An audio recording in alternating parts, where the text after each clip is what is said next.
सद्गुरु महाराज की जय। श्री सद्गुरु महाराज की जय। पीछे से आवाज नहीं आई।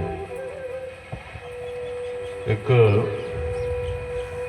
बूढ़ी माता जी अपने गूंगे पोते को लेकर कुप्पाघाट आश्रम गई और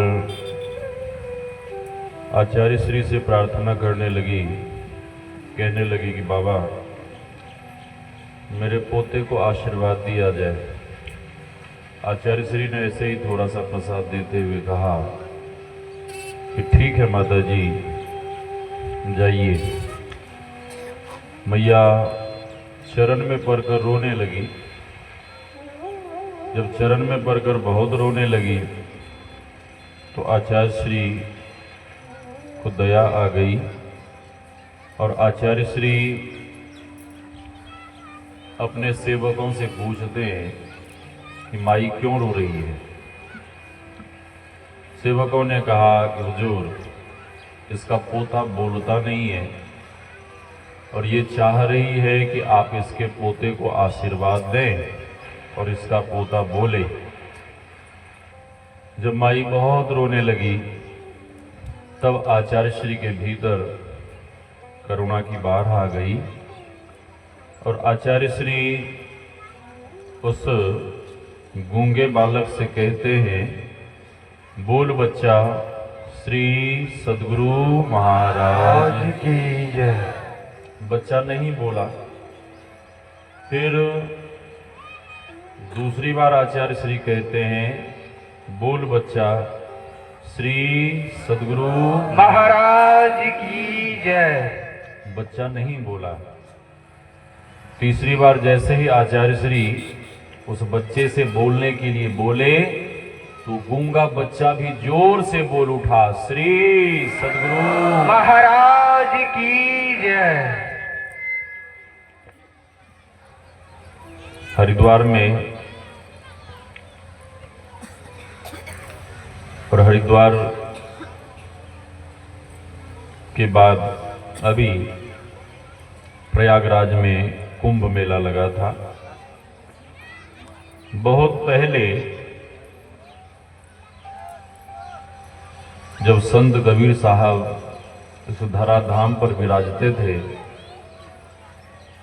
कुंभ मेला लगा था।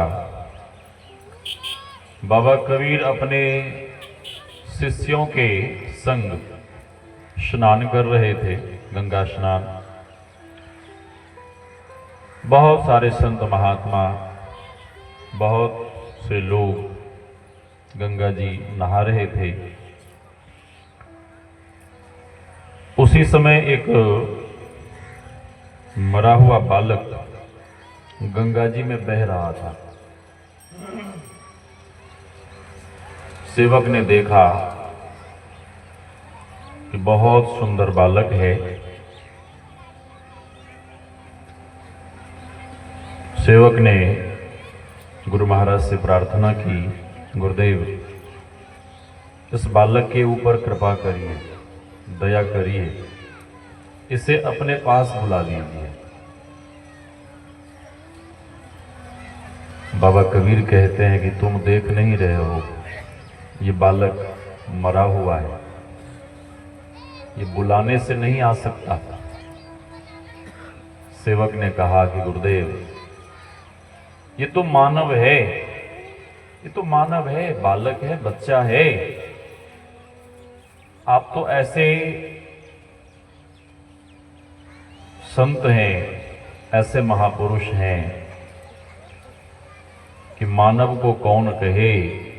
आप तो किसी पाषाण को, पत्थर को भी बुलाएंगे तो पत्थर भी दौड़ा दौड़ा आपके पास आ जाएगा। श्री सद्गुरु महाराज की जय। उसकी आवाज कम करी, उसी की माता माई। श्री सद्गुरु महाराज। चांगदेव जी महाराज का नाम आप लोगों ने सुना होगा। जब इस धरा पर संत ज्ञानेश्वर जी महाराज हुए तभी चांगदेव जी महाराज हुए थे, ज्ञानेश्वर जी महाराज के पहले, और उस समय भी थे वे। चांगदेव जी महाराज के शिष्यों ने, भक्तों ने चांगदेव जी महाराज को भड़काया कि गुरुदेव आप 14,000 वर्ष के और ज्ञानेश्वर 14 वर्ष के, आपसे अधिक ख्याति ज्ञानेश्वर की इस दुनिया में हो रही है, नाम हो रहा है। गुरुदेव आप ज्ञानेश्वर को ऐसा चमत्कार दिखाइए, ऐसा चमत्कार दिखाइए कि वो आपके सामने नतमस्तक हो जाए। चांगदेव जी महाराज को अहंकार हो गया, सिंह पर सवार होकर हाथ में नाग लेकर निकले और भी बहुत सारी सिद्धि शक्तियों के साथ आकाश में उड़ते हुए आ रहे हैं। मुक्ताबाई को जैसे ही पता लगा तो मुक्ताबाई कहती हैं कि भैया ये संत तो सिंह पर सवार होकर आकाश में उड़ते हुए आ रहे हैं, हम लोग उनसे कैसे मिलेंगे? ये तो बिल्कुल हवाई जहाज पर बैठकर आ रहे हैं। ज्ञानेश्वर जी महाराज कहते हैं कि बहन तुम चिंता मत करो, हम लोग भी चलेंगे, हम लोग भी चलेंगे, तुम चिंता मत करो। वहीं पर पुराने टूटे फूटे घर की भीत पड़ी हुई थी। भीत समझते हैं आप लोग?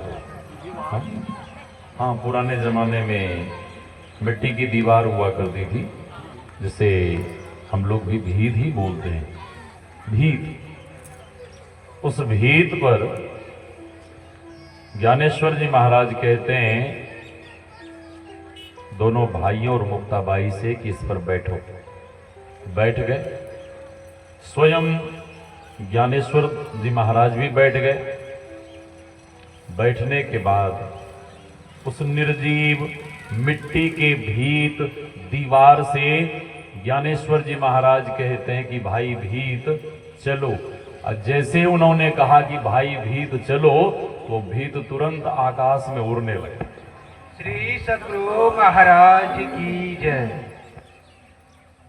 चांगदेव जी महाराज देखते, अरे मैं तो सिंह पर बैठकर आकाश में उड़ रहा हूं और ये तो ये तो भीत जो निर्जीव वस्तु है उसी को उड़ा रहा है। ज्ञानेश्वर जी महाराज के ऊपर सिद्धि शक्ति का प्रयोग करते हैं, कोई असर नहीं हुआ। फिर विषधर सर्प को भेजते हैं कि जाओ उसे दंश कर लो। तो विषधर सर्प पुष्पमाल बन गया और वो पुष्पमाल ज्ञानेश्वर जी महाराज के गले में जाके अपने आप डल गया। हाँ, ज्ञानेश्वर जी महाराज को लगा कि इनके अहंकार को नष्ट करना चाहिए। 14,000 वर्षों से ये अहंकार में जीते रहे हैं। तब ज्ञानेश्वर जी महाराज वे भगवान के ही अवतार थे और भगवान अपने स्वरूप में दर्शन दिए। चांगदेव जी महाराज का अहंकार जाता रहा। ज्ञानेश्वर जी महाराज ने कहा कि अब मैं चलता हूं। कहाँ? समाधि लेने के लिए। चांगदेव जी महाराज चरण में पड़कर रोने लगे कि समाधि? हे प्रभु, जब आपने हमें दर्शन दे ही दिया है तो सेवा करने का भी अवसर दीजिए। ज्ञानेश्वर जी महाराज कहते हैं कि नहीं, अब मेरे समाधि का समय आ गया है, अब मैं इस शरीर और संसार को छोड़कर जा रहा हूँ। बहुत लोग रोए लेकिन वो माने नहीं। ज्ञानेश्वर जी महाराज एक गुफा में बैठकर ध्यान करते हुए अपने इस पंच भौतिक देह का त्याग कर दिया, वे समाधि ले लिए। तो सेवकों ने कहा कि गुरुदेव, ये तो मानव का बच्चा है, आप तो किसी पाषाण को, पत्थर को भी बुलाएंगे तो दौड़े दौड़े आपके पास आ जाएगा। हाँ, जब सेवकों ने बहुत निवेदन किया, बहुत प्रार्थना की, तब बाबा कबीर को दया आ गई और बाबा कबीर उस मरे हुए गंगा जी में बहते हुए बालक से कहते हैं कि ए बालक, तुझे संत कबीर बुला रहे हैं। बालक नहीं आया क्योंकि मरा हुआ था। फिर दूसरी बार कहते हैं कि ए बालक, तुझे संत कबीर बुला रहे हैं। बालक नहीं आया। तीसरी बार बाबा कबीर कहते हैं कि ए बालक, तुझे तेरे पिता कबीर बुला रहे हैं।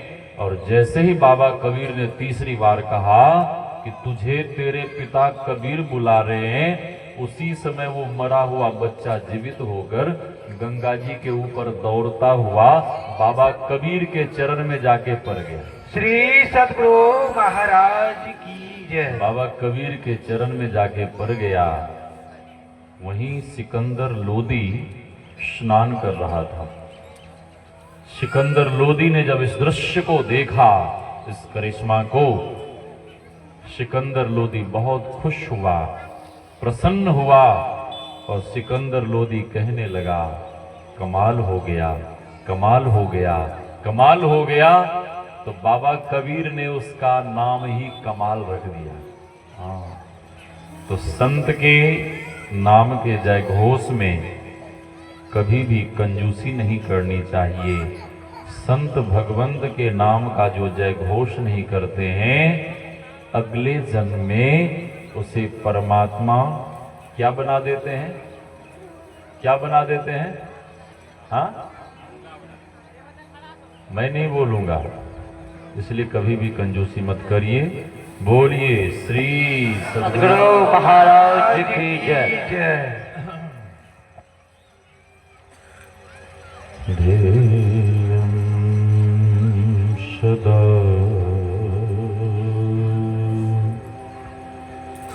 परिभवग्नमभीष्टदोहम्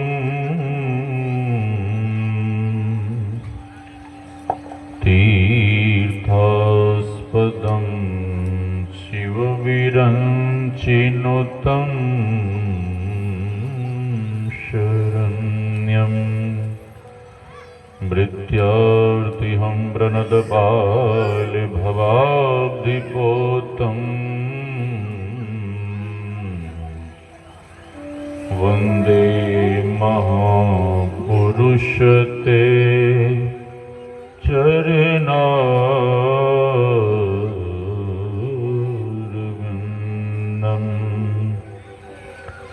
गुरुर्ब्रह्मा गुरुर्विष्णुः गुरुर्देवो महेश्वरः गुरुर्साक्षात् परं ब्रह्म तस्मै श्री गुरवे नमः। धन्य धन्य सद्गुरु सुखदा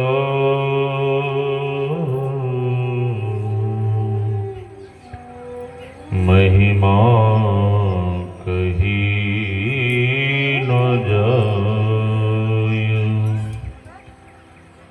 जो कछु कहूँ तुम्हारी कृपा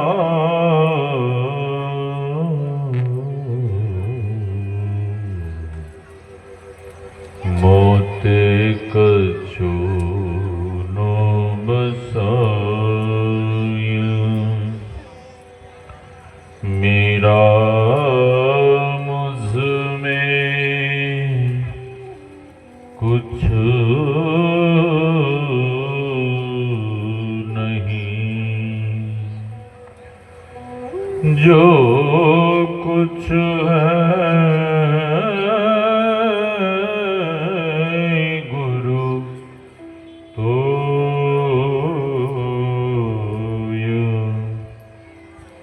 तेरा तुझको सौंपता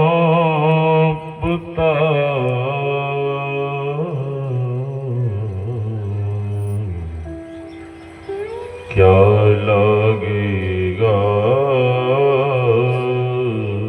मोर, तेरा तुझको सौंपता क्या लगेगा मोर। आसन पर आसीन परमाराध्य सद्गुरु महाराज के युगल चरणों में कोटि कोटि नमन। इस पावन मंच पर विराज रहे पूज्य संत चरण, इस ज्ञान यज्ञ में पधारे हुए पूज्य गुरुजन, सत्संग प्रेमी महानुभावों, माताओं एवं भक्तिमती बहनों, आप सबों के भीतर विराज रहे परमात्मा स्वरूप आत्मा को हम वंदन करते हैं। सीय राम में सब जग जानी, करो प्रणाम जोरी जुग पानी। यही भाव लिए हम आप सत्संग ज्ञान रूपी गंगा में अवगाहन कर अपने तन, मन और अंतःकरण को शुद्ध तथा पवित्र बनावें। अभी हम आप श्री रामचरितमानस सारस्वतिक से भगवान श्री राम के उपदेशों को सुन रहे थे। श्री रामचरितमानस की रचना किसने की है बाबा? श्री रामचरितमानस की रचना किसने की है?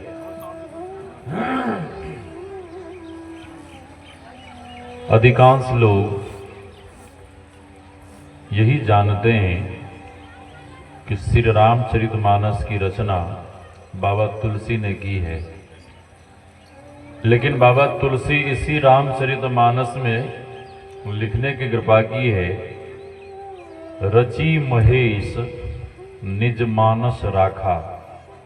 रची महेश कौन? महेश कौन? हाँ हाँ, भगवान भोलेनाथ। भगवान शंकर ने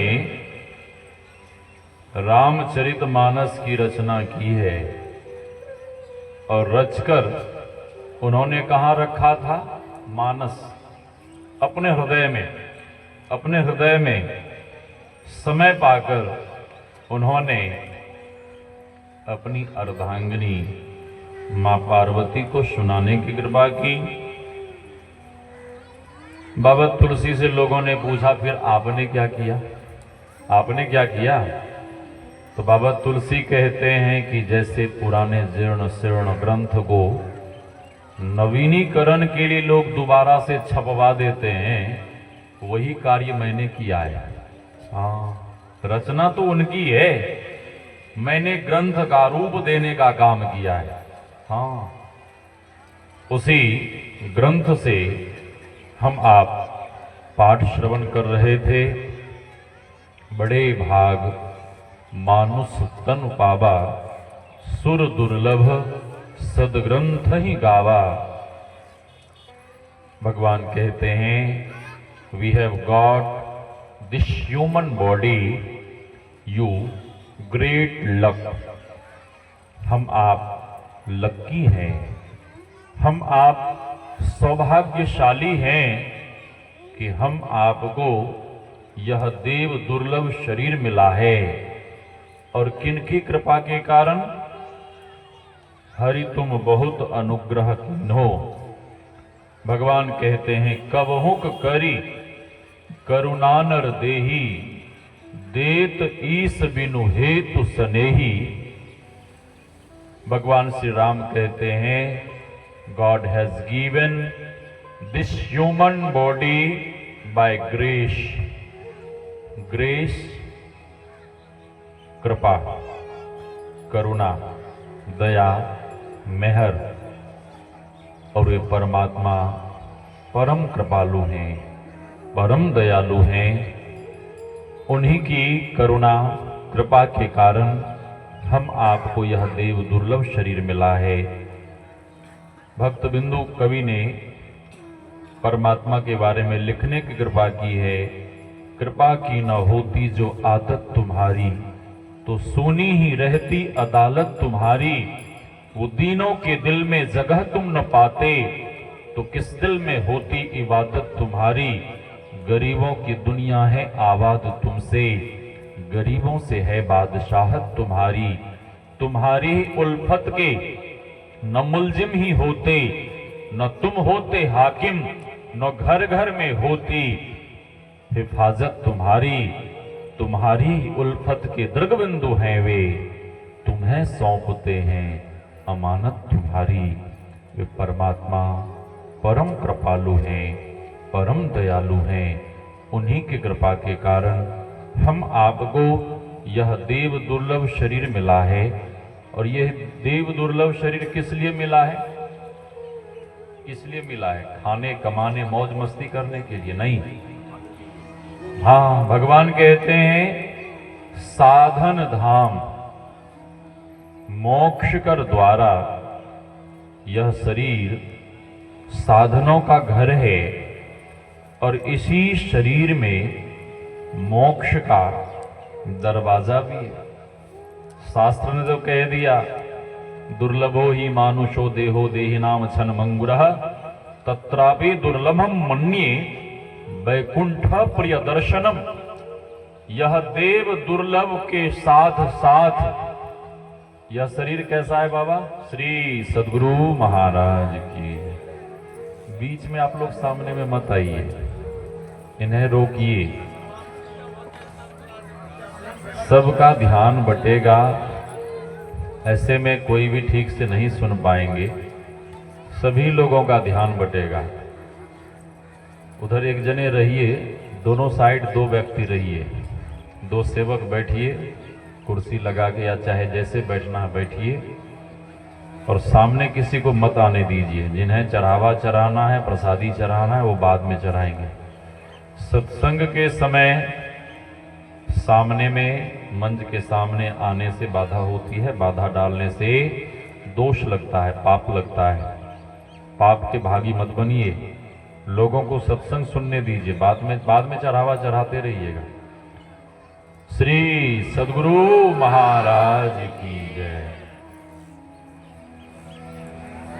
यह शरीर क्षण भंगुर है, पानी का सा बुलबुला। यह तन ऐसा होय, पीव मिलन को ठानिए। रहिए ना परिसोय, रहिए ना परिसोय, बहुरी नहीं मनुखा देही। आपुन ही को खोज मिले जब राम सनेही। हरि को भूले जो फिरे, सहजो जीवन छार। सुखिया जब ही होए गो, सुमरे गो करतार।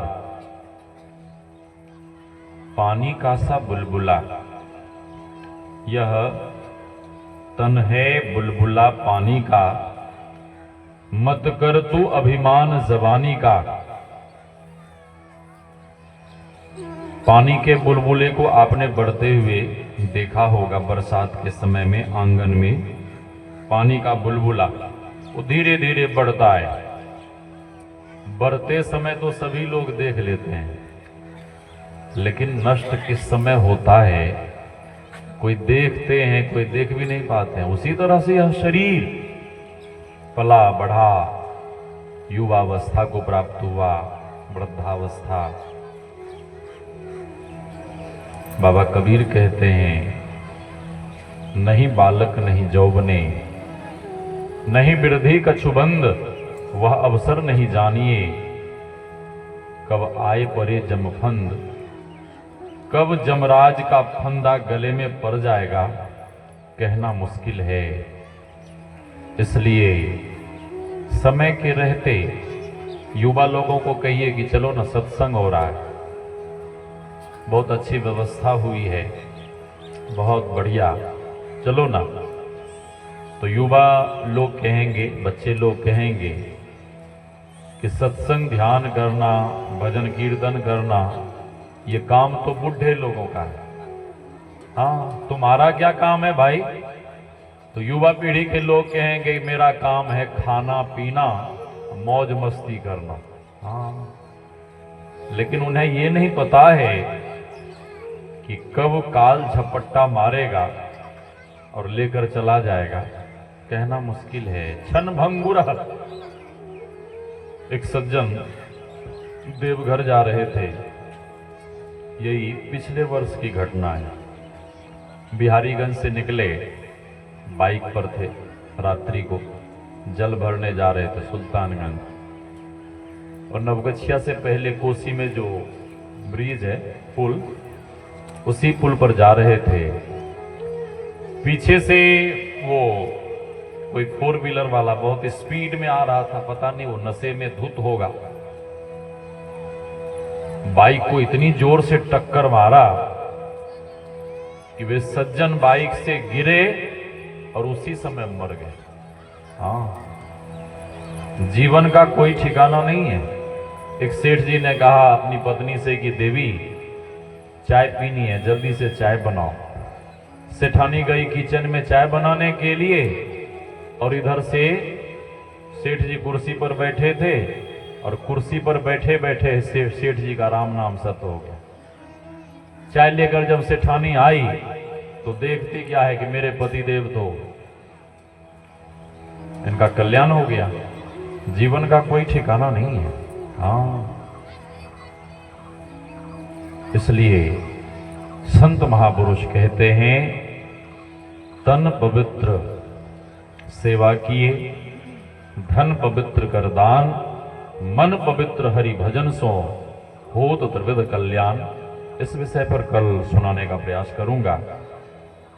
तो भगवान कहते हैं, यह शरीर साधना के लिए मिला है, ध्यान के लिए मिला है, भजन कीर्तन के लिए, सत्संग के लिए मिला है। भगवान तो कह रहे हैं कि ध्यान करो, साधना करो। दुनिया में कितने लोग साधना करते हैं? कितने लोग ध्यान भजन करते हैं? बहुत कम। ठीक बोल रहे हैं बाबा, बहुत कम। सही बात है, बहुत कम लोग करते हैं। हाँ, बहुत कम लोग। इसका मतलब यह हुआ बाबा कि लोग भगवान को मानते हैं। जहां मंदिर देखेंगे, भगवान का मंदिर देखेंगे, जहां भी देखेंगे, तुरंत लोग हाथ जोड़ते हैं, शीश झुकाते हैं, प्रणाम करते हैं। इसका मतलब है लोग भगवान को मानते हैं। ठीक है, भगवान को मानते हैं, लेकिन भगवान की नहीं मानते हैं। भगवान ने जो कहा उसको बहुत कम लोग मानते हैं। हाँ, और जो भगवान की नहीं मानते हैं, उन्हें अंत में पछताना पड़ता है, उन्हें अंत में दुखी होना पड़ता है, उन्हें अंत में रोना पड़ता है। महारानी गांधारी गर्भवती थी और भगवान भोलेनाथ की परम भक्तिन भोलेनाथ से दिन रात प्रार्थना करती कि हे महादेव, पहले मैं मां बनूं। किनसे पहले मां बनना चाहती थी? किनसे पहले मां बनना चाहती थी? पता है आप लोगों को? हाँ हाँ, माता कुंती से। लेकिन ऐसा नहीं हुआ, ऐसा नहीं हुआ। देवताओं की कृपा से माता कुंती ही पहले मां बन गई। अच्छा, ये सुखद समाचार है या दुखद समाचार? कैसा समाचार है? किसी को बच्चा हुआ, ये सुखद समाचार है।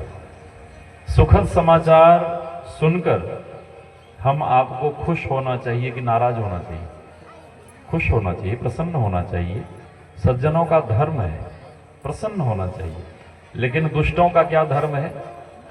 दुष्ट लोग सुखद समाचार सुनकर क्या होते हैं? दुखी हो जाते हैं। हाँ, ईर्ष्या करने लगते हैं, द्वेष करने लगते हैं। गांधारी जैसे ही सुखद समाचार सुनती है अपने गर्व को पीट डालती है। परिणाम क्या हुआ? गर्भपात हुआ, प्रसव हुआ। प्रसव में ना तो बेटा हुआ ना बेटी। क्या हुआ? मांस का लोथरा निकला और मांस के लोथरे को देखकर गांधारी रोने लगी। गांधारी कहने लगी, हे भगवान, ये मैंने क्या कर दिया?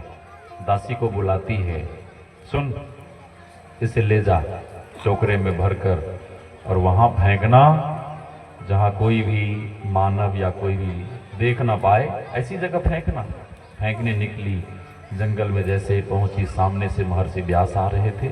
महर्षि व्यास ने कहा कि हे दासी, तू यहाँ क्या कर रही है? सारी घटना सुना दिए। महर्षि व्यास कहते, तुम अंतःपुर की ओर चलो। जैसे ही दासी लौटी टोकरे को लेकर, गांधारी गुस्से में आ गई, तलवार उठा ली। महर्षि व्यास जैसे ही पीछे से पधारे, चरण में पड़कर विलाप करने लगी, रोने लगी। और महर्षि व्यास कहते हैं कि महारानी जी, आप रोइए मत, मैं जैसा कह रहा हूं आप वैसा कीजिए। हाँ, कीजिए। हे संत भगवान, आदेश करें। महर्षि व्यास ने कहा कि महारानी जी, मैं जैसा कह रहा हूं आप वैसा करेंगी तो आपको एक नहीं, आपको 100 बेटे हो जाएंगे। हाँ? कहां गांधारी एक बेटे के लिए रो रही थी, अब संत आशीर्वाद दे रहे हैं। कितने बेटे के लिए?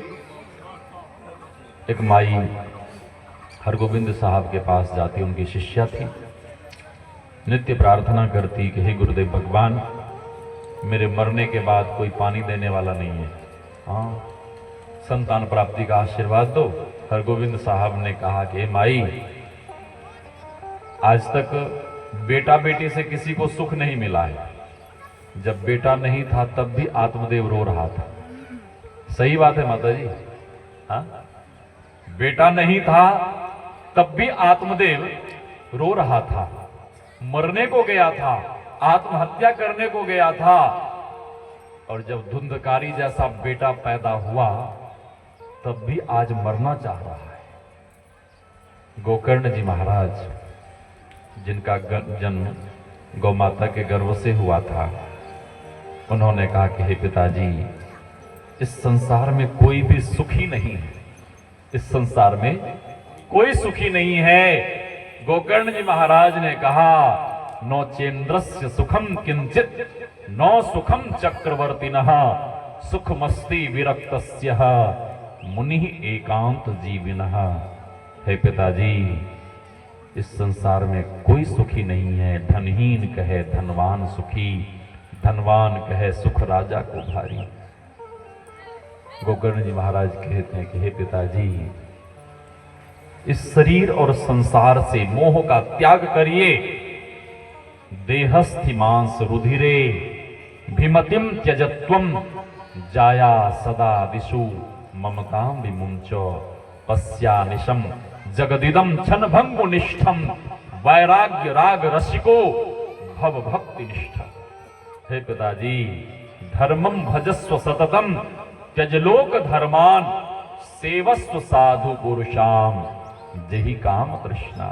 हे पिताजी, धर्म की शरण में जाइए, एकांत में बैठकर भजन कीजिए, साधु संतों की सेवा करिए। आत्मदेव को वैराग्य हुआ, घर छोड़कर चला गया।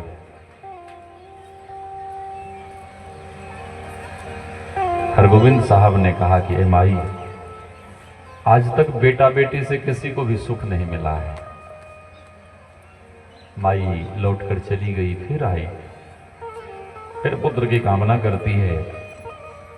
गुरु महाराज आज बिगड़ गए और गुरु महाराज ने डांटते हुए कहा कि माई, तू पुत्र पुत्र का रट मत लगा, मैं तेरे भाग्य को देख रहा हूं, तेरे ललाट को देख रहा हूं। अरे तेरे इस जन्म को कौन कहे तेरे 7 जन्म तक कोई संतान नहीं। हाँ, माई रोती बिलखती वहां से निकली। सेवकों ने रोका कि माई क्या हो गया, तू क्यों रो रही है? माई कहती है कि गुरु महाराज ने तो मेरे सर पे दुख का पहाड़ रख दिया, मैं अब जाती हूं, कहीं जाकर मर जाऊंगी, आत्महत्या कर लूंगी। क्या हुआ? माई कहती है कि गुरु महाराज ने तो कह दिया कि तेरे 7 जन्म तक कोई संतान नहीं लिखा है, तो मैं कहां से संतान दे दूं? तो सेवक ने कहा कि माई तू नहीं जानती है, लिखने वाले भी वे ही हैं, हाँ गुरु महाराज, और मिटाने वाले भी वे ही हैं। कल तू कलम दवात लेके आना और गुरु महाराज से कहना कि मेरे भाग्य में एक संतान लिख दो। तो भोली भाली माई विश्वास कर घर गई, कलम दवात का प्रबंध करती है और प्रातः स्नान आदि कर गुरुद्वारे में जैसे ही पहुंचती है तो देखती कि आज गुरु महाराज घोड़े पर बैठकर कहीं जा रहे हैं। माई कटे वृक्ष के जैसे चरण में पड़ गई और माई चरण में पड़कर रोने लगी। गुरु महाराज घोड़े के लगाम को खींचते हैं और कहते हैं कि ए माई, तू रोज रोज हमें क्यों परेशान करती है, हट जा, मेरा मार्ग छोड़ दे। माई नहीं उठी, चरण में पड़कर रो रही है। हरगोविंद साहब ने जैसे ही देखा कि माई बहुत रो रही है, हरगोविंद साहब के भीतर दया आ गई और हरगोविंद साहब को जैसे ही दया आई, भीतर में करुणा की बाढ़ आ गई। हरगोविंद साहब माई से कहते हैं कि ए माई, उठ, खड़ी हो जा, आज तू जो भी मांगेगी वह सब कुछ मैं देने को तैयार हूं। श्री सतगुरु महाराज की जय। पहले तो गुरु महाराज ने मना किया, लेकिन आज जब माई बहुत रोने लगी तो गुरु महाराज को दया आ गई और गुरु महाराज कहते हैं कि ए माई, तू रो मत, उठ, खड़ी हो जा, जो भी चाहिए मांग, बोल। मैया खड़ी हुई, एक हाथ में कलम, दूसरे हाथ में दवात, दोनों हाथ ऊपर उठाती हुई माई रोती हुई कहती है कि हे गुरु महाराज, मेरे भाग्य में एक संतान लिख दो। हरगोविंद साहब मुस्कुराने लगे मैया के भोलेपन को देखकर कि कितनी भोली है, कहीं कलम और दवात से भाग्य लिखा जाता है। हरगोविंद साहब कहते कि ए माई, ला कलम और दवात, मैं तेरे भाग्य में एक संतान लिखता हूं। हरगोविंद साहब घोड़े पर बैठे हैं और जैसे ही हिंदी में हम आप एक लिखते हैं ना, वैसे हरगोविंद साहब एक लिख रहे थे और जैसे ही एक लिख रहे थे घोड़े ने टाप उठा दिया, उनकी लेखनी हिल गई, उनका हाथ हिल गया। लिख रहे थे एक, लिखा चला गया 7 पुत्र। श्री सतगुरु महाराज की जय। हरगोविंद साहब अपने लिखे हुए को पढ़ने लगे और हरगोविंद साहब को हैरानी हुई, आश्चर्य हुआ। हरगोविंद साहब आकाश की ओर देखने लगे और कहने लगे कि वाह मेरे परमात्मा, वाह मेरे ठाकुर, तेरी लीला बड़ी निराली है, मैं तो केवल एक लिख रहा था, तूने 7 लिखवा दिया। हरगोविंद साहब कहते हैं कि ए माई, अब तू 7 जन्म में नहीं, अब तो तू परमात्मा की कृपा से इसी जन्म में 7 बेटे की मां बन जाएगी। इसी जन्म में।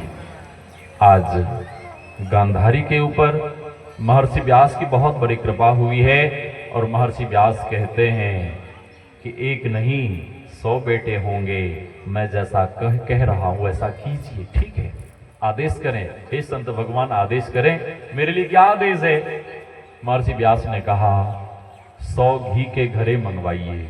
मंगवाती है। उस मांस के लोथरे को 100 टुकड़ों में विभक्त करवाया और एक एक टुकड़े को एक एक घी के घड़े में डलवाते हैं। महारानी गांधारी प्रसन्न हो गई कि अब मैं 100 बेटे की मां बन जाऊंगी। लेकिन महारानी गांधारी को ख्याल आया कि बेटे तो 100 हो जाएंगे, लेकिन बिटिया तो एक भी नहीं होगी। बिटिया तो एक भी नहीं होगी। क्योंकि बेटे लोग जब माँ बाप की सेवा नहीं करते हैं ना, तो बिटिया दूर देश परदेश में रहकर भी माँ बाप का पूरा ख्याल रखती है। हाँ, हे संत भगवान, एक बिटिया प्राप्ति का आशीर्वाद दो। महर्षि व्यास ने कहा ठीक है, एक और घी के घड़े मंगवाइए। मंगवाती है, थोड़ा सा छोटा सा मांस का टुकड़ा जमीन पे रह गया था, उसी अंतिम घी के घड़े में डलवाते हैं। उसी से दुर्योधन की बहन दुशाला का जन्म हुआ था। महर्षि व्यास जाने लगे। महर्षि व्यास ने कहा कि महारानी जी, जब प्रथम पुत्र का जन्म होगा तो आप उसे कहीं जंगल में छोड़ आना या किसी संत की कुटिया में पहुंचा देना, ठीक है? आपकी जैसी आज्ञा। समय आने पर महर्षि व्यास तो कहकर चले गए। महारानी गांधारी वचन दे देती है। समय आने पर प्रथम पुत्र का जब जन्म हुआ तो दसों दिशाओं में अपशकुन होने लगे। अपशकुन, अमंगल, अमंगल होने लगे। दिन में उच्छल तारा का दर्शन, दिन में सियार का रोना, आकाश में गिद्ध का मडराना, अपशकुन ही अपशकुन। लेकिन वो बालक देखने में इतना सुंदर था कि महारानी गांधारी अपने सीने से चिपका कर लार प्यार दुलार करने लगी और कहने लगे, अरे तूने किसी का क्या बिगाड़ा है जो महर्षि व्यास ने कह दिया कि जंगल में छोड़ आना, किसी महात्मा की कुटिया में पहुंचा देना। तू इतना सुंदर है, इतना भोला है, इतना प्यारा है, इतना दुलारा है, मैं तुझे कहीं जाने नहीं दूंगी, अपने पास रखूंगी। महात्मा विदुर को पता लगा। महात्मा विदुर ने बहुत समझाया, गांधारी नहीं मानी। महात्मा विदुर समझ गए कि होनी बहुत बलवान है, कोई है सोई जो राम रचि राखा। हाँ, आगे की कथा नहीं सुनाऊंगा। उसी प्रथम पुत्र के कारण क्या हुआ? उसी प्रथम पुत्र के कारण क्या हुआ? उसी दुर्योधन के कारण क्या हुआ? यदि महर्षि व्यास की आज्ञा को वो मान लेती गांधारी, उनकी बातों को मान लेती, यदि उस प्रथम पुत्र को जंगल में छोड़ आती तो उसका बेटा तपस्वी बन जाता। किसी संत की कुटिया में पहुंचा देती तो संत के सानिध्य में रहते रहते संत बन जाता। लेकिन संत के आदेश की अवहेलना की, परिणाम क्या हुआ? जब जब उसका बेटा मरता था तब तब वो छाती पीट पीट कर रोती थी। हाँ, इसलिए संत और भगवंत की बातों को माननी चाहिए। संत और भगवंत जैसा कहें वैसा करना चाहिए। तो भगवान कहते हैं, यह शरीर साधना के लिए मिला है, यह शरीर ध्यान भजन के लिए मिला है। लेकिन दुनिया के लोग कहते हैं कि हमारे पास समय नहीं है। हाँ, भजन करने के लिए समय नहीं है, समय नहीं है। ये क्या है? टाल मटोल है। हम गृहस्थ जीवन में दिन भर काम करते हैं, भजन के लिए फुर्सत नहीं है। दिन भर आप काम करते हैं, रात्रि में क्या करते हैं माता जी? रात्रि में क्या करते हैं? क्या करती हैं आप लोग? रात्रि में तो खा के आराम से खर्राटे बजा के सो जाते हैं, नहीं? हाँ, रात्रि में कौन सा काम होता है? रात्रि में कोई काम नहीं होता है। हाँ, भगवान कहते हैं, या निशा सर्वभूतानाम तस्याम जागर्ति संयमी तस्याम जागर्ति भूतानी सा निशा पश्यतो मुने। जब रात्रि में संसार के संसारी लोग खा पीकर सो जाते हैं या जगकर विषय भोग करते हैं, तो उसी रात्रि में योगी जन, साधकगण, भक्तगण जगकर क्या करते हैं? ध्यान करते हैं, ध्यान करते हैं। हाँ, क्योंकि ध्यान के बिना जीवन में शांति मिलने वाली नहीं है। हाँ, गुरुदेव ने कहने की कृपा की, फिरे चहुदिशी जगत में वक्त उता देता फिरे, लेकिन ध्यान बिनु नहीं शांति आवे। लोग हो कितनहु घिरे। दुनिया में कुछ भी मिल जाए, कितना भी पद प्रतिष्ठा सम्मान वैभव चाहे कुछ भी मिल जाए, लेकिन गुरु महाराज कहते हैं ध्यान बिनु नहीं शांति आवे। ध्यान के बिना शांति मिलने वाली नहीं है। तो रात्रि में जगकर संध्या के समय, रात्रि के समय जल्दी 7-8 के बीच में जो भी मिले, साग सत्तू जो भी मिले थोड़ा खाइए, खा के जल्दी ध्यान भजन करते हुए सो जाइए और अर्धरात्रि में जगकर भजन कीजिए। अर्धरात्रि का समय, अर्धरात्रि का वातावरण बिल्कुल शांत रहता है। उस समय आपको कोई भी डिस्टर्ब नहीं करेगा, कोई भी परेशान नहीं करेगा। उस समय जगकर ध्यान करने की आदत लगाइए। और आप कहेंगे हम थके रहते हैं तो आधी रात को कैसे बैठेंगे, कैसे जगेंगे? ठीक है, आप बहुत थके हुए हैं, लेकिन आदत लगाइए। और आदत लगाते लगाते जब आदत लग जाएगी, ध्यान करने की आदत जब लग जाएगी, तो आप ध्यान किए बिना रह नहीं पाएंगे। हाँ, एक बार गुरुदेव पूज्यपाद महर्षि संसेवी जी महाराज से कहते हैं कि महावीर जी, हमें 2:30 बजे 3-2:30 बजे हमें आप जगा देंगे। तो पूज्यपाद ने कहा ठीक है सरकार। अब गुरु महाराज की आज्ञा हो गई 2:30 बजे जगाने की। अब ये सेवा मिल गई तो उन्हें नींद कहाँ आ गई।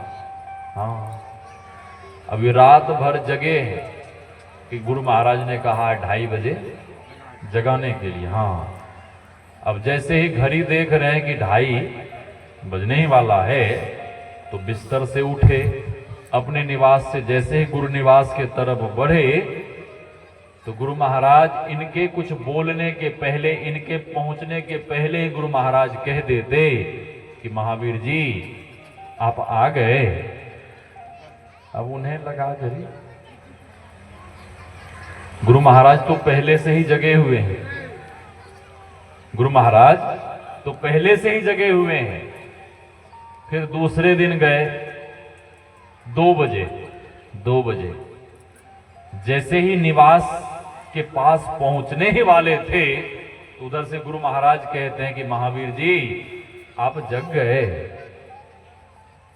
पूज्यपाद को लगा कि गुरु महाराज जब हमसे पहले ही जग जाते हैं तो हमें जगाने के लिए क्यों बोलते हैं। तीसरे दिन गए, तीसरे दिन उससे थोड़ा पहले गए, तो फिर गुरु महाराज कहते हैं कि महावीर जी आप हमें जगाने आए हैं। मैं जग गया हूं, हाथ मुंह धोकर मैं ध्यान में अब बैठने वाला हूं। आप भी जाइए, हाथ मुंह धोकर ध्यान में बैठ जाइए। हाँ। वे गुरु महाराज को क्या जगाएंगे? जो जगे हुए महापुरुष हैं, सोवई निद्रा तजी जोगी। हाँ, बाबा साहब कहा करते थे कि लो साहब सब सो गए, तो अब मैं भी लेट जाता हूं। संत महापुरुष सोते नहीं और संत महापुरुष कहीं जाते नहीं। गुरुदेव की वाणी में जागृत जिंदा सतगुरु जग में सब जिनको कर जोरा रे। बाबा सतगुरु देवी साहब जा पद को में ही चेरा रे। तो मैं कह रहा था, दुनिया के लोग बहाने बनाते हैं कि मेरे पास ध्यान करने का समय नहीं है, भजन करने का समय नहीं है। तो ये केवल टाल मटोल की बातें हैं। महर्षि शाही स्वामी जी महाराज की वाणी में, टाला टूली में दिन रीता, एक नहीं युग बहुतों बीता, कर आस परम फल का, भरोसा क्या कल का, मन भजन करो भगवान, भरोसा क्या कल का। कल का कोई ठिकाना नहीं है। गुरुदेव का अंतिम उपदेश सुकृत कर ले, नाम सुमिर ले, को जाने कल की, जगत में खबर नहीं पल की। पल का भी ठिकाना नहीं, पल भर का ठिकाना नहीं है कि कब क्या हो जाए, कहना मुश्किल है। तो लोग बहाने बनाते। एक संत जी मार्ग से जा रहे थे, एक बूढ़ा बाबा अपने पोते के साथ खेल रहे थे। उसका पोता उसकी दाढ़ी पकड़ के हिला रहा था, बाबा बाबा कह रहा था। उस वृद्ध बाबा ने कहा कि ए संत जी, हमें कुछ उपदेश देते जाइए, ज्ञान।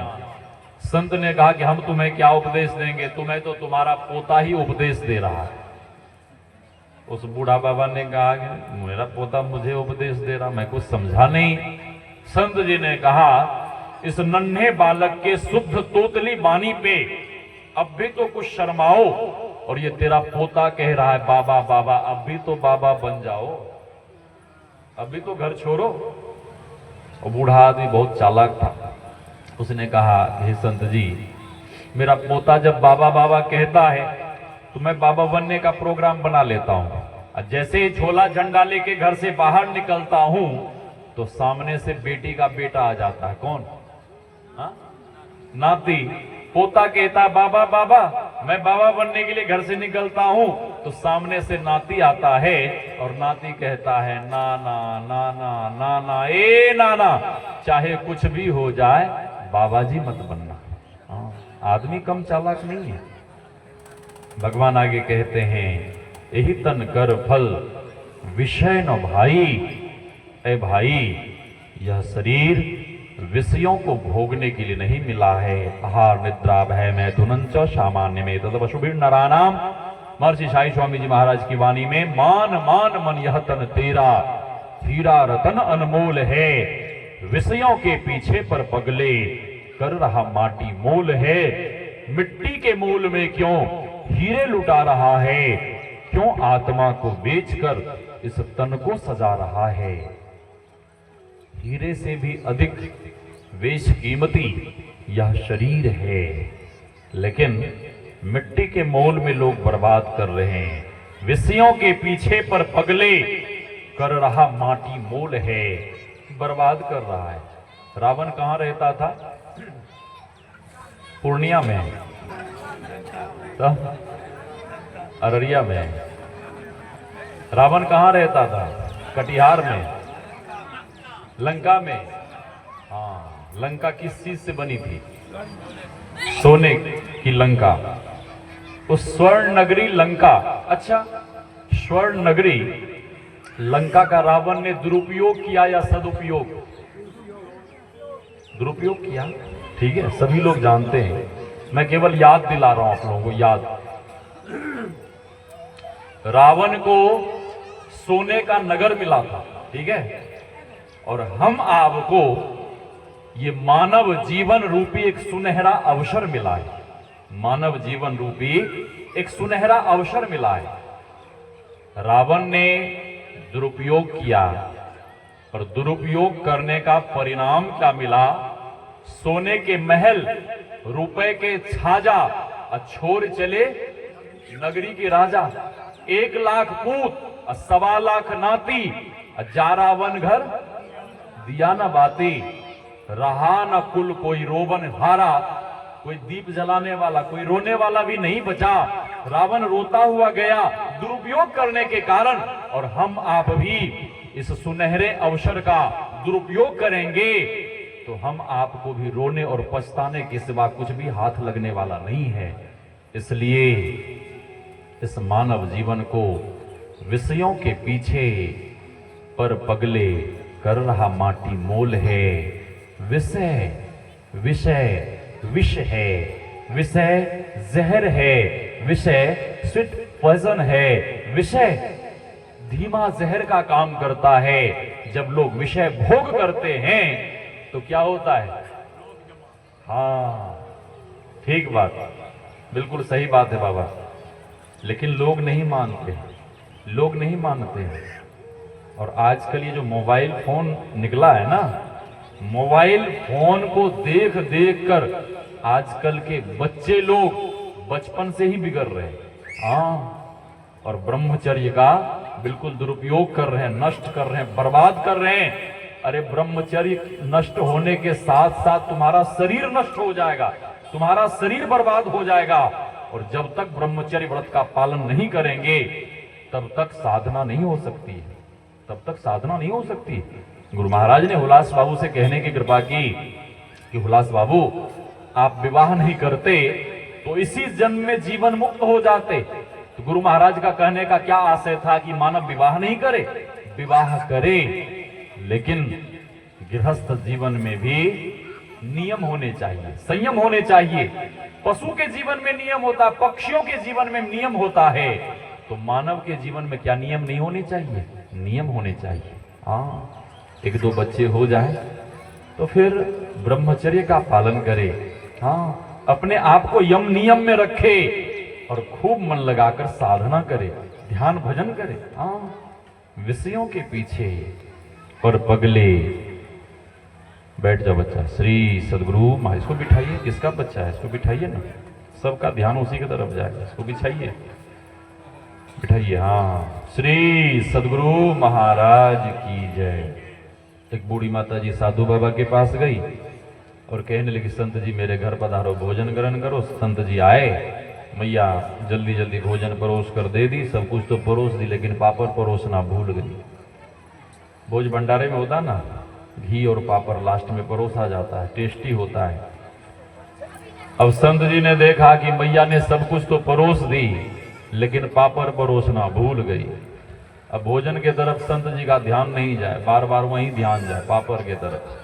हाँ, मिले तो कैसे मिले, मिले। मैया देखे नहीं, मैया संत जी को देखे, केवल उनके मुखारबिंद को निहारे। हाँ, निहारे। श्री सदगुरु दर्शन में मैया बिल्कुल डूब गई। अब संत जी इसी विचार में खो गए कि पापड़ मिले तो कैसे मिले, मिले तो। संत जी से मैया क्षमा याचना करती है, हे संत भगवान, जो भी गलती हुई सो हुई, भोजन तो शुरू करो। संत जी मन ही मन कहते हैं कि भोजन नहीं करता हूं तब भी ठीक नहीं है, और पापड़ मांगूंगा तो प्रतिष्ठा चली जाएगी, इसलिए मांगना भी ठीक नहीं है।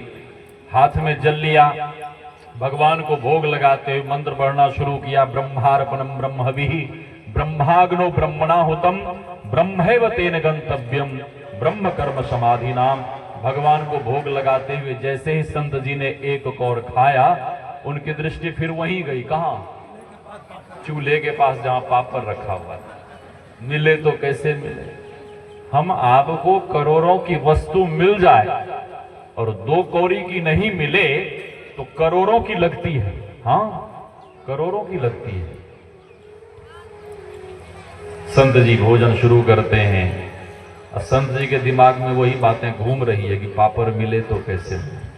हाँ, मिले तो कैसे मिले। एक उक्ति सूझी, एक उपाय सूझा और संत जी बोल उठे, माता जी भगवान की बहुत बड़ी कृपा है, हमारा सौभाग्य है कि मैं आज आपके घर भोजन ग्रहण कर रहा हूं। मैया कहते, अरे महाराज ऐसी क्या बात हो गई, सौभाग्य तो हमारा है कि हमारे घर संत पधारे हैं।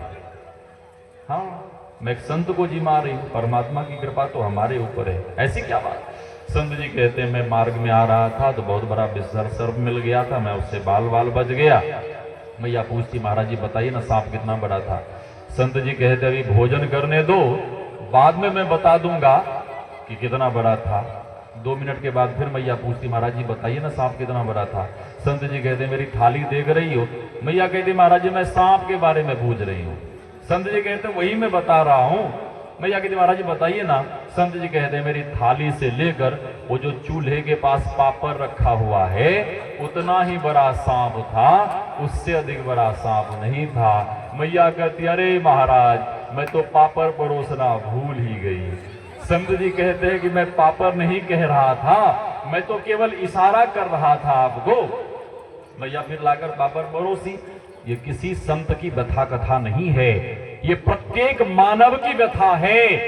परमात्मा की दया से, गुरु महाराज की कृपा से हम आपको इतना कुछ मिला है, इतना कुछ मिला है कि उतने में ही संतुष्ट रहकर खूब बढ़िया से ध्यान भजन कर सकते हैं। लेकिन ये मन इतना शैतान है, ये मन इतना बेईमान है। भगवान कहते हैं चंचलम ही मनः कृष्णः प्रमाथि बलवद्दृढ़म्।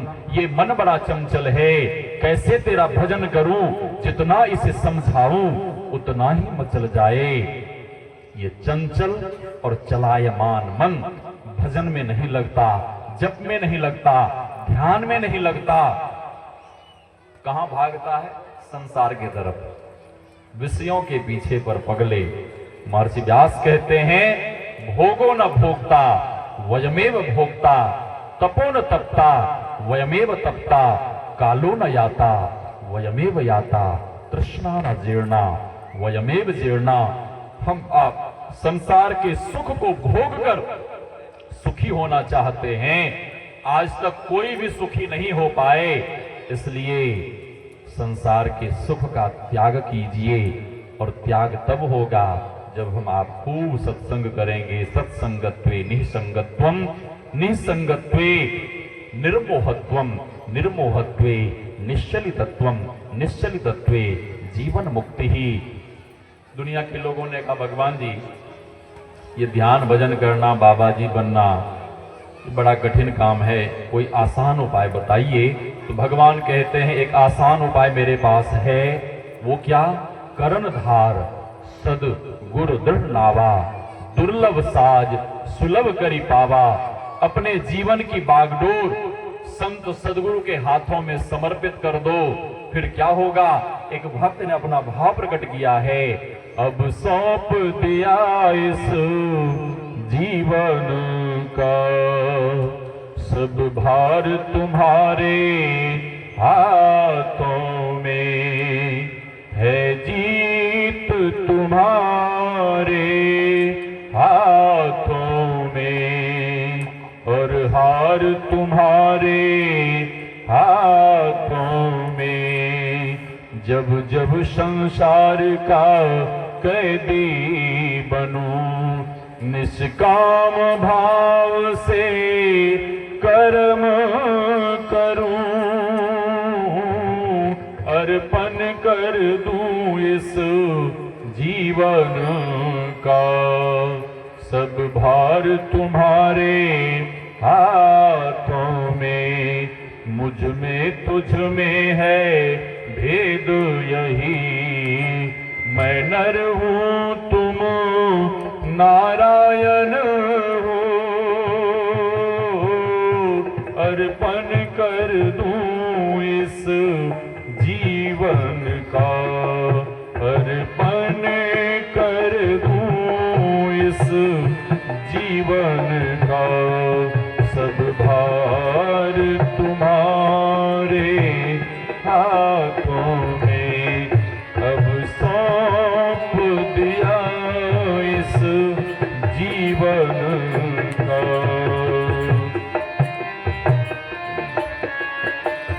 भगवान श्री कृष्ण कहते हैं सर्वधर्मान परित्यज्य मामेकं शरणं व्रज, अहं त्वा सर्व पापेभ्यो मोक्षयिष्यामि मा शुचः।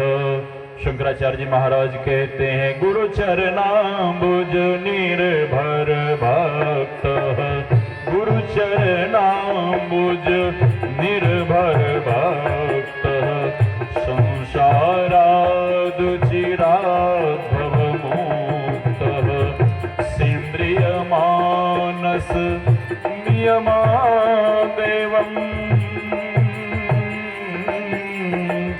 सेन्द्रिय मानस नियमादेवम्, द्रक्षसि निज हृदयस्थं देवम्, द्रक्षसि निज हृदयस्थं देवम्। शास्त्र का कहना है कर्णधारं गुरुं प्राप्यं तद्वाक्यं बलवद्दृढम्, अभ्यास वासना शक्त्या तरन्ति भवसागरम्, तरन्ति भवसागरम्। सिटी को बंद करिए, सिटी को बंद करिए। श्री सद्गुरु महाराज की जय। शास्त्र का कहना है जिन्होंने अपने जीवन की बागडोर सदगुरु के हाथों में समर्पित कर दिया और सदगुरु से युक्ति सीखकर जो खूब मन लगाकर भजन करते हैं, साधना करते हैं, ध्यान करते हैं, वे गुरु कृपा से एक न एक दिन निश्चित रूप से इस भवसागर को पार कर जाएंगे। सदगुरु महाराज की लेकिन जय। भगवान श्री राम कहते हैं, करण धार सदगुरु दृढ़ावा, दुर्लभ साज सुलभ करी पावा। अपने जीवन की बागडोर सदगुरु के हाथों में समर्पित कर दो। हम आप नित्य पाठ करते हैं, पाखंड अरुहंकार तज निश कपट हो अरुदीन हो, सब कुछ समर्पण कर गुरु की सेव करनी चाहिए। लेकिन जीवन में छोटी मोटी कोई बातें होती है, कोई घटना होती है, तो लोग सत्संग ध्यान करना छोड़ देते हैं। हाँ, महात्मा कहता है जय गुरु महाराज, सत्संगी कुछ नहीं बोलता। फिर महात्मा कहता है जय गुरु महाराज, सत्संगी कुछ नहीं बोलता। फिर महात्मा तीसरी बार पूछता है क्या हुआ, आप कुछ बोल क्यों नहीं रहे हैं? तो सत्संगी कहता है कि मैं दूसरे मत में चला गया, उस मत में 5 मिनट में ही भगवान के दर्शन किए करा दिए जाते हैं। हाँ, 5 मिनट में। हाँ, ये समर्पण भाव नहीं है। छोटी मोटी घटना घटी, लोग ध्यान करना, जप करना, स्तुति प्रार्थना करना छोड़ देते हैं, सत्संग करना छोड़ देते हैं। ऐसे लोग हमें मिलते रहते हैं कहीं कहीं। हाँ, ये समर्पण भाव नहीं है। एक सत्संगी को फांसी की सजा सुना दी गई थी, वो यहीं के थे, नवगछिया के पास, मकंदपुर की। हाँ, उस समय अंग्रेजी हुकूमत इस देश में। अब वो सोचने लगा कि अब तो मैं मर ही जाऊंगा, जाता हूं गुरु महाराज के दर्शन करने। और जब वहां पहुंचे तो गुरु महाराज ने बहुत डांटा कि आप क्यों आए यहाँ, बंद करिए, आवाज कुछ आ रही। श्री सदगुरु महाराज की जय। गुरु महाराज ने डांटा और गुरु महाराज कहते हैं इसको पकड़ो, उल्टा बांधो, लिटा दो, इसके सीने पे ईंट चौक दो। सेवक लोगों ने बांध दिया, दिन भर वहीं बंधे रहे। शाम को गुरुदेव कहते हैं करे उस सज्जन को जो बांधा था वो कहाँ है? तो पूज्य बात भगीरथ बाबा कहते हैं सरकार वो तो वहीं पड़े हैं। तो गुरुदेव कहते हैं आहा, उसे बहुत कष्ट हुआ होगा, जाओ उसे बंधन से मुक्त कर देना। जैसे बंधन से मुक्त हुआ, फिर गुरु महाराज को प्रणाम करने गए तो गुरु महाराज ने फिर डांट दिया। अब ये सज्जन सोचने लगे कि आते समय भी गुरु महाराज डांट दिए, अब जा रहा हूं तब भी गुरु महाराज डांट रहे हैं। उदास होकर अपने गांव पहुंचे। गांव जैसे ही पहुंचे तो गांव के लोग, घर के लोग उन्हें देखकर प्रसन्न होकर खुशी के मारे नाचने लगे। वे दुखी होकर कहते हैं क्या तुम लोग मेरे मरने की बात सुनकर नाच रहे हो? मैं फांसी पे चढ़ जाऊंगा यह जानकर तुम लोग नाच रहे हो? तो गांव के लोगों ने, घर के लोगों ने कहा करे भाई ऐसी कोई बात नहीं है। फिर क्या बात है? उसने कहा, घर के लोगों ने कहा कि तुम तो गए थे गुरु महाराज के दर्शन करने कुप्पा घाट, और इधर से कोर्ट से पेपर आया है कि तुम्हें जो फांसी की सजा होने वाली थी, पेपर में साफ साफ लिखा हुआ है कि तुम्हें फांसी की सजा से सदा सदा के लिए रिहा कर दिया गया। श्री सदगुरु महाराज की जय। यदि वो सोचता कि अब हमें मरना ही है तो हम गुरु महाराज के दर्शन कर क्या करेंगे, नहीं जाता। लेकिन गुरु महाराज के दर्शन करने जैसे ही गया और गुरु महाराज का दर्शन किया तो जो सजा होने वाली थी, मौत की सजा होने वाली थी, मौत की सजा से गुरुदेव ने बचा लिया। 3 लोक नवखंड में गुरु ते बड़ा न कोई, करता करे न कर सके, गुरु करे सो होय। जिन्हें गुरु महाराज से युक्ति मिल गई है वे खूब मन लगाकर साधन भजन करें, और जिन्हें युक्ति नहीं मिली है उन्हें युक्ति सीखकर साधन भजन करना चाहिए। साधन भजन करने से ही यह मानव जीवन सफल और सार्थक होगा। अधिक नहीं कहते हुए वाणी को विराम। सत्संग विलंब से प्रारंभ हुआ था और कल प्रयास रहेगा कि समय से प्रारंभ हो। और हमारे मन संचालक महोदय हैं, आगे की सूचना देंगे, और ये बब्बू बाबू हैं, आपको भजन सुनाएंगे। सामने बुक स्टॉल लगा हुआ है, संतवानी स्तुति प्रार्थना की पुस्तक और बहुत सारी चीजें हैं। गुरुदेव की सुंदर सुंदर तस्वीरें हैं, आप बुक स्टॉल से प्राप्त कर सकते हैं, संदेश के रूप में घर ले जा सकते हैं। भजन होगा, फिर आरती होगी। श्री सदगुरु महाराज।